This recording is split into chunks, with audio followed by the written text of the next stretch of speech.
বৈষ্ণব অপরাধ সম্বন্ধে সেইপাই যা কহতি কোটি জন্ম করে যদি সাধন ভজন গোटे जन्म नुहे कोटी जन्म जदि साधन भजन करती तथापि ना पाए प्रेम धन अपराध प्रचुर प्रचुर अपराध जदि थी कोटी जन्म साधन भजन कले सुधा प्रेम जात हम ना से अपराध को ख्याल करने पड़ो ए विषय बहु कथा कहुई निंदा कुर्वन्ति जे मूढ़ा वैष्णवान् महात्मनां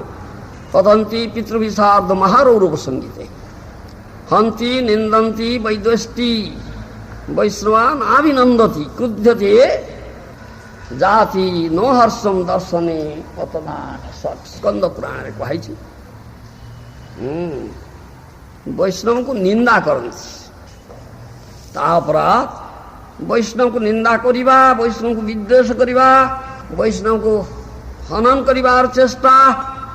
वैष्णव को दर्शन करी प्रणाम न करिबा वैष्णव प्रति क्रोध प्रकाश करिबा वैष्णव दर्शन आनंदित न हवा ए सब अपराध स्वच्छतम आध्यात्मिकता पुस्तक स्वच्छतम फल अर्चा विष्णु अर्थात श्री विग्रह प्रति शिला बुद्धि रूप आध्यात्मिकता सर्वेश्वर विष्णु को अपर देवता सहित समान बुद्धि आध्यात्मिकता विष्णु चरणामृत जल बुद्धि आध्यात्मिकता आचार्य वैष्णव कृपा विद्रुत हो पारे किंतु आचार्य वैष्णव चरण आध्यात्मिकता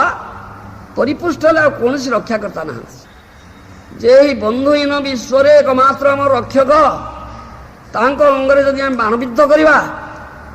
किए रक्षा करेंगे एइथिपाई समग्र वैष्णव शास्त्र उच्च स्वर रे वैष्णव प्रति आध्यात्मिकता स्वरूप निराश कर रामानुजाचार्य वैष्णव प्रति आध्यात्मिकता निर्माण करने निमित्त मठवासी समान को केतक उपदेश देइछन्ति कौन ना वैष्णवानांच जन्मानि निद्रालस्यानि जानि च दृष्टा तानि अप्रकृष्यानि जनेभ्यो न वन्देत् क्वचित् तेषां दोषान् व्यायासु गुणांश्चैव प्रकीर्तयेत् विष्णुपादतंग भक्तपादतु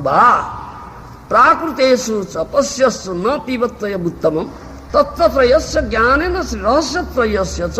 रहित सांग्रिजं त्वयं ग्राह्यं कदाचन प्रपन्नामृतरे रामानुजाचार्य को उपदेश अछि वैष्णव मानकर जन्म निद्रा आलस्य अप्रकाश्य सब देखी काहारि किछि कहब ना सेमान दोष शीघ्र परित्याग करी गुण सकल कीर्तन करिबा विष्णु पादक और वैष्णव पादक उत्तम जल प्राकृत लोक दर्शन थी पान करना तत्त्रय ज्ञानहीन श्री रहस्यत्रय ज्ञानहीन रहित व्यक्तिर पादक कदापि ग्रहण करा नहीं। हाँ चित अचित ईश्वर यही तत्त्रय भगवान एक अद्वैत तत्व से अद्वैत वस्त्र दुईटी विशेष अर्थात चित अचित यही रूप ज्ञान रहित लोक पंच संस्कार संस्कृत हेले सुधा तांकर पाद ग्रहण करेंगे ना वैष्णव महाभागी संलापकार सदा।